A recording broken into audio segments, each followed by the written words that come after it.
Luka sura ya 19. Yesu aliingia mjini Yeriko, akawa akipita katika njia za mji huo. Palikuwa na mtu mmoja huko mjini aitwaye Zakayo, ambaye alikuwa mkuu wa watoza ushuru na pia mtu tajiri. Alitaka kuona Yesu alikuwa nani, lakini kwa sababu ya umati wa watu na kwa vile alikuwa mfupi, hakufaulu. Hivyo alitangulia mbio akapanda juu ya mkuyu ili aweze kumwona Yesu, kwa maana alikuwa apitie hapo. Basi Yesu alipofika mahali pale, aliangalia juu akamwambia, Zakayo, shuka upesi, maana leo ni lazima nishinde nyumbani mwako. Zakayo akashuka haraka, akamkaribisha kwa furaha. Watu wote walipoona hayo, wakaanza kunung'unika wakisema, amekwenda kukaa kwa mtu mwenye dhambi. Lakini Zakayo akasimama, akamwambia Yesu, Sikiliza Bwana, mimi nitawapa maskini nusu ya mali yangu, na kama nimemnyang'anya mtu yeyote kitu, nitamrudishia mara 4. Yesu akamwambia, Leo wokovu umefika katika nyumba hii, kwa vile huyu pia ni wa ukoo wa Abrahamu. Kwa maana Mwana wa Mtu amekuja kutafuta na kuokoa waliopotea. Wakati watu walipokuwa bado wanasikiliza hayo, Yesu akawaambia mfano. Hapo alikuwa anakaribia Yerusalemu, na watu wale walidhani kwamba muda si muda ufalme wa Mungu ungefika. Hivyo akawaambia, Kulikuwa na mtu mmoja wa ukoo wa kifalme aliyefanya safari kwenda nchi ya mbali ili apokee madaraka ya ufalme, halafu arudi.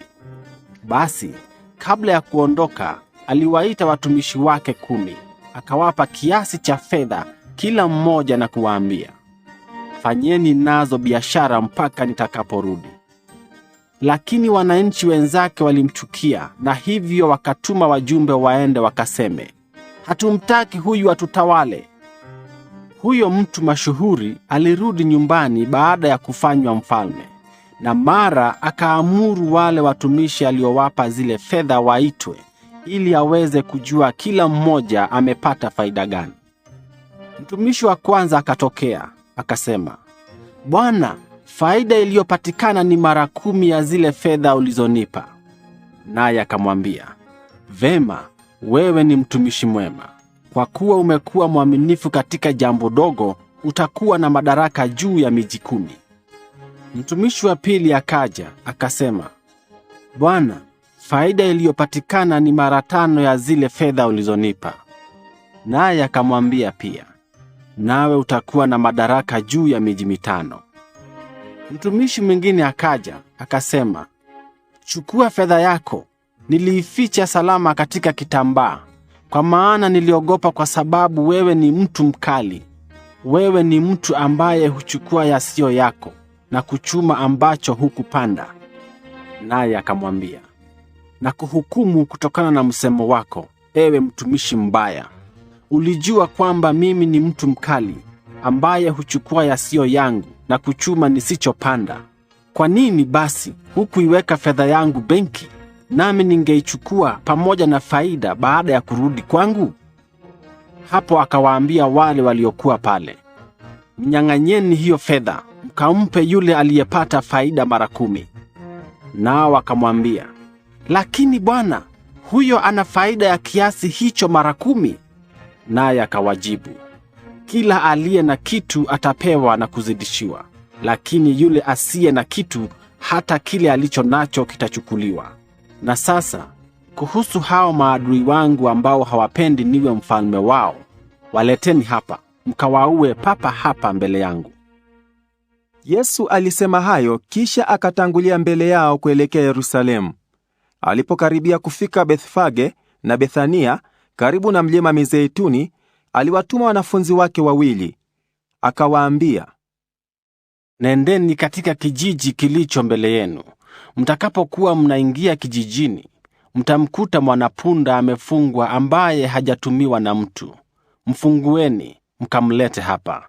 Kama mtu akiwauliza kwa nini mnamfungua, mwambieni, Bwana anamhitaji.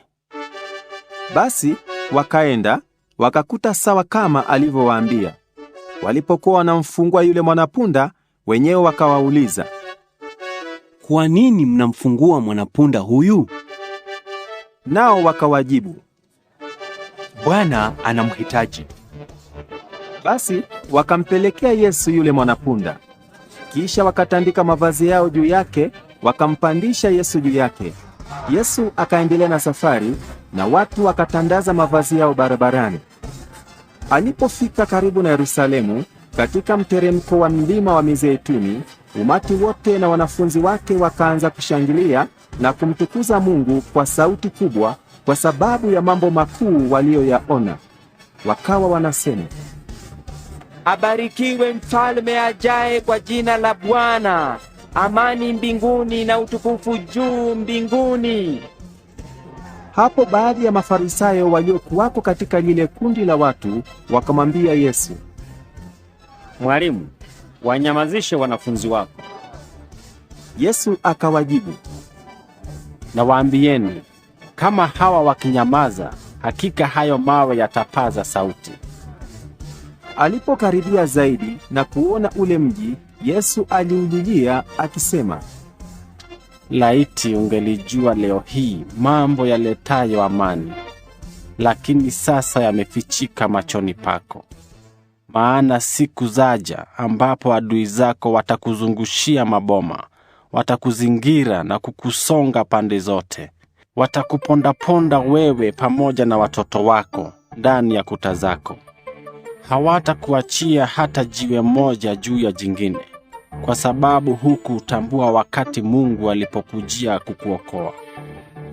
Kisha Yesu aliingia hekaluni, akaanza kuwafukuza nje wafanyabiashara akisema, Imeandikwa, nyumba yangu itakuwa nyumba ya sala, lakini nyinyi mmeifanya kuwa pango la wanyang'anyi. Yesu akawa anafundisha kila siku hekaluni. Makuhani wakuu, walimu wa sheria na viongozi wa watu walitaka kumwangamiza, lakini hawakuwa na la kufanya, maana watu wote walikuwa wakimsikiliza kwa makini kabisa.